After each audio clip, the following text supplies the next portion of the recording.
Hey guys, അപ്പം ഞാനിപ്പോൾ പോകുന്നത് വാൾമാർട്ടിലേക്കാണ്. എനിക്ക് അത്യാവശ്യമായിട്ട് കുറച്ച് സാധനങ്ങളൊക്കെ വാങ്ങാനുണ്ടായിരുന്നു. അപ്പം അതിനുവേണ്ടി ഇറങ്ങിയതാണ്. ഫസ്റ്റ് തന്നെ ഇത് ഈ ഒരു ബോഡി ലോഷനും കാര്യമൊക്കെ വാങ്ങിയിട്ടുണ്ടായിരുന്നു. പിന്നെ നേരെ പോയത് ഡ്രസ്സിൻ്റെ സെക്ഷനിലാണ്. ഞാനവിടെ ജസ്റ്റ് കയറിയെന്നേ ഉള്ളൂ, പ്രത്യേകിച്ചൊന്നും എടുത്തില്ല. പിന്നെ റോളോണ്, ബ്രഷ്, അങ്ങനെ വേണ്ട അല്ലറ ചില്ലറ സാധനങ്ങളൊക്കെ എടുത്ത് നേരെ ഗ്രോസറി സെക്ഷനിലേക്ക് ഇറങ്ങി. അവിടെ നിന്നും അത്യാവശ്യം വേണ്ട വെജിറ്റബിൾസും കാര്യങ്ങളൊക്കെ എടുത്തിട്ട് വാൾമാർട്ടിൽ നിന്ന് ബില്ല് ചെയ്തിറങ്ങി. എന്നാൽ പിന്നെ ഒരു ചായ കുടിച്ചാലോ എന്നോർത്ത് ഞങ്ങളെല്ലാവരും കൂടെ ഒരു ശ്രീലങ്കൻ സ്റ്റോറിലാണ് കേട്ടോ പോയത്. ഇവിടെ അത്യാവശ്യം നല്ല സ്നാക്സും ചായയൊക്കെ കിട്ടും. മനു, സ്റ്റെഫി, ജെറിൻ എല്ലാവരും ഉണ്ട് കേട്ടോ.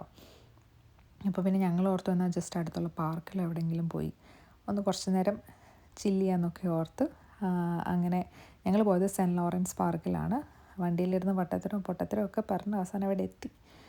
എനിക്ക് ഭയങ്കര ഇഷ്ടമുള്ളൊരു പാർക്കാണ് കേട്ടോ ഇത്. ഇവിടെ എത്ര വട്ടം ഇവിടെ വന്നിട്ടുണ്ടെന്ന് എനിക്കറിയില്ല. കാരണം ഒരു ഭയങ്കര നമുക്കൊരു മൈൻഡൊക്കെ റിലാക്സ്ഡ് ആക്കാൻ പറ്റിയൊരു പാർക്കാണ് കേട്ടോ. ഈവൻ ഫ്രണ്ട്സായിട്ടാണെങ്കിലും ഒറ്റയ്ക്കാണെങ്കിലും ഒക്കെ എങ്ങനെയാണെങ്കിലും അടിപൊളിയാണ്. അന്നത്തെ വെതറും അത്യാവശ്യം കുഴപ്പമില്ലായിരുന്നു. പ്ലസ് അതൊരു ലോങ് വീക്കെൻഡും കൂടെ ആയിരുന്നു.